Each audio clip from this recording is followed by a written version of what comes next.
Hello, this is Beat FM. Be Heart FM. Beat FM.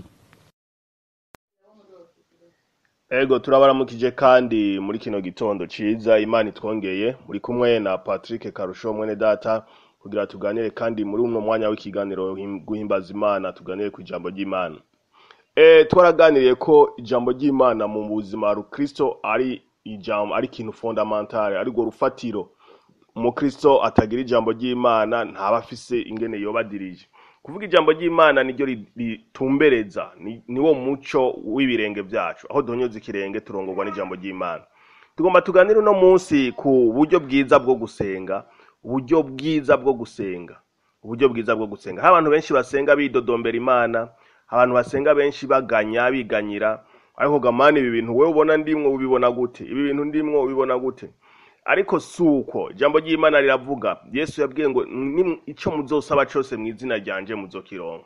Iryo niryo jambo dukorerako. Yesu yaramaze kubivuga ico muzosaba cyose mu izina ryanje muzokironka. Ntibikenewe rero ko duta umwanya tuganya, ntibikenewe ko duta umwanya twidodomba, no kugisaba mu izina rya Yesu Kristo tuzokironka. Kandi ngo iyo musenze mwizere ko mubironse. Hanyuma ikindi naco si gusenga rimwe ngo ucureka kuko Yesu yahavuye abacira umugani ati ngo abacira umugani we w'umupfakazi agoma aja kwishyuza kugeza haronka icarondera. Rero byiza ingene dukwiye kubaho mu buzima bwacu bwo gusenga nukwamusenga Mana wewe wavuze ngo. Nico gituma nguma mvuga nti rya jambo ry'Imana rirakenewe mu buzima bwa buri munsi. Mana si wewe wavuze kuri se w'imfuvyi nambure uri imfuvyi. None rero Mana tabara kuko niwe wabivuze.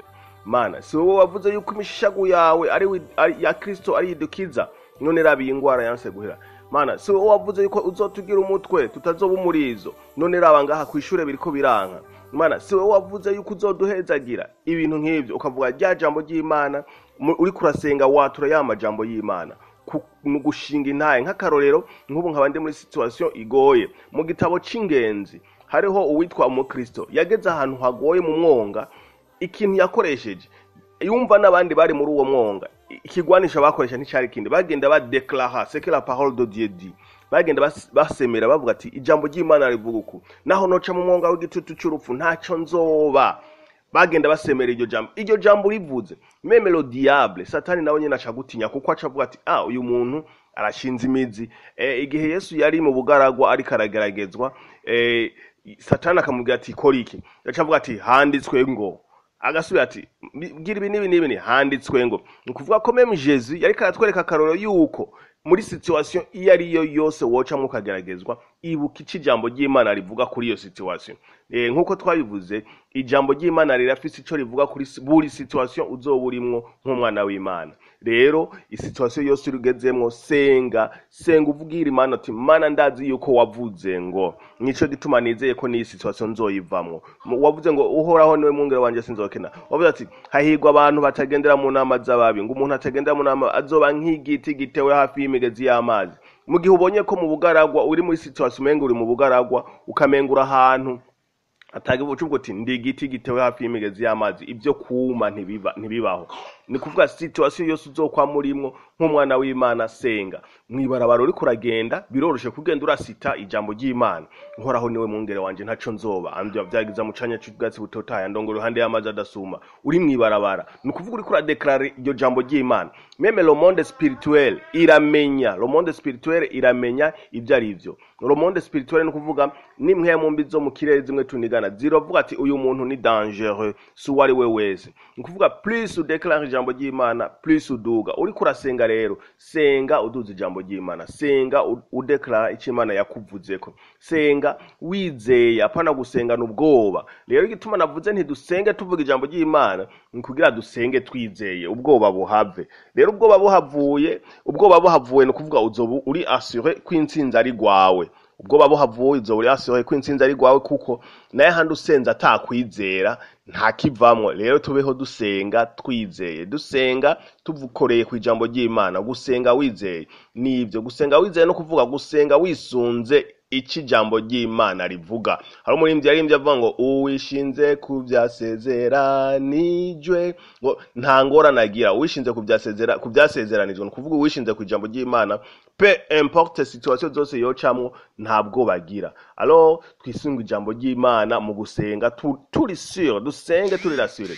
Imisi yose rero ndakwipfurije ubuzima bwo kubaho usenga muri situation iyo ari yo yose wohura nayo. Situation iyo ari yo yose uhuye nayo usenge. Ureke kugira ubwoba ariko usenge wizeye uti ijambo ry'Imana riravyemeza neza ko ndi umwana w'Imana. Ico nsaba cose nzokironka. Uyu munsi rero ndakwifurije umunsi mwiza mukanya duca dusenga kugira ngo nawe uyu munsi ukubera umunsi w'imigisha. Hello, this is Beat FM. Be Heart FM. Beat FM.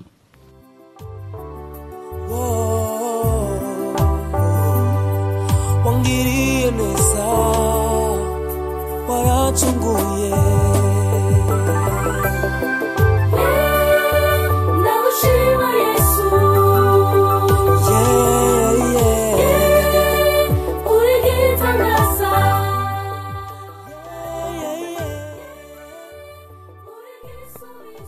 Usenge turagushimiye Mana ko watuzinduye amahoro kabudushikanye kuri uyu mwanya. Ndasengeye mwene data wese ariko aratwumviriza mu izina rya Yesu Kristo. Uyu munsi mubere umugisha, yibuke gusenga muri situation zose, ntabyuka adasenze, ahaja hose aho nyeze ikirenga amenye gusenga, yishinze ku byasezeranijwe, yishinze ku ijambo ryawe, kuko ijambo ryawe niwo muco uyobora ubuzima bwacu, tumbereza ubuzima bwacu. Bakoresha ijambo ryawe, akoresha ijambo ryawe mu gutumbereza situation yose aza kuba arimwo. Ugwaye akire mu izina rya Yesu, ufise ikibazo aronka amahoro mu izina rya Yesu Kristo, ufise icyaha akire mu izina rya Yesu Kristo. Umuntu wese yumva afise ikintu kimuremereye kitora inyishu, turashaka mwami wanje kubona solution ku bibazo by'umwe wese, turashaka kumva inyishu kuri umwe wese, turonka intahe zabo kwinyishu zabonetse biciye mu ijambo ryawe, biciye muri iki kiganiro mu izina rya Yesu Kristo. Tubisabye twizeye ko twumvise mu izina rya Yesu Kristo, amen. Yesu abahezagire nkuko nabibabwiye muri kumwe na karusho. Hanyuma umuntu yumva ashaka kwakira uwo mwami Yesu kugira agire ubuzima bufise intumbero, ubuzima bugororotse neza, arashobora gufatanya nanje muri umwanya w'amasengesho avuga ati mwami Yesu subiramwo, mwami Yesu ndagushimiye ko witanze kugira ngo turokoke, ndagushimiye ko waje ugatanga ubugingo bwawe kugira natwe tubeho, wemeye gupfa kugira natwe turonke ubugingo, wigize umworo kugira tuba abatunzi, wikoreye ibyaha byacu byose kugira tuba abagororotsi. Nanjye ndakwakiriye mu buzima bwanje, ndemeye kuba umwana wawe. Uhereye umunsi ndahevye ibyaha, ndahevye satani n'ibyuwe byose, ndakwakiriye mu izina ryawe ryera, amen. Hello, this is Beat FM. Be Heart FM. Beat FM. ndagushima Yesu waracunguye uri gitangaza waramuhoye uri gisubizo. Hello, this is Beat FM. Be Heart FM. Beat FM.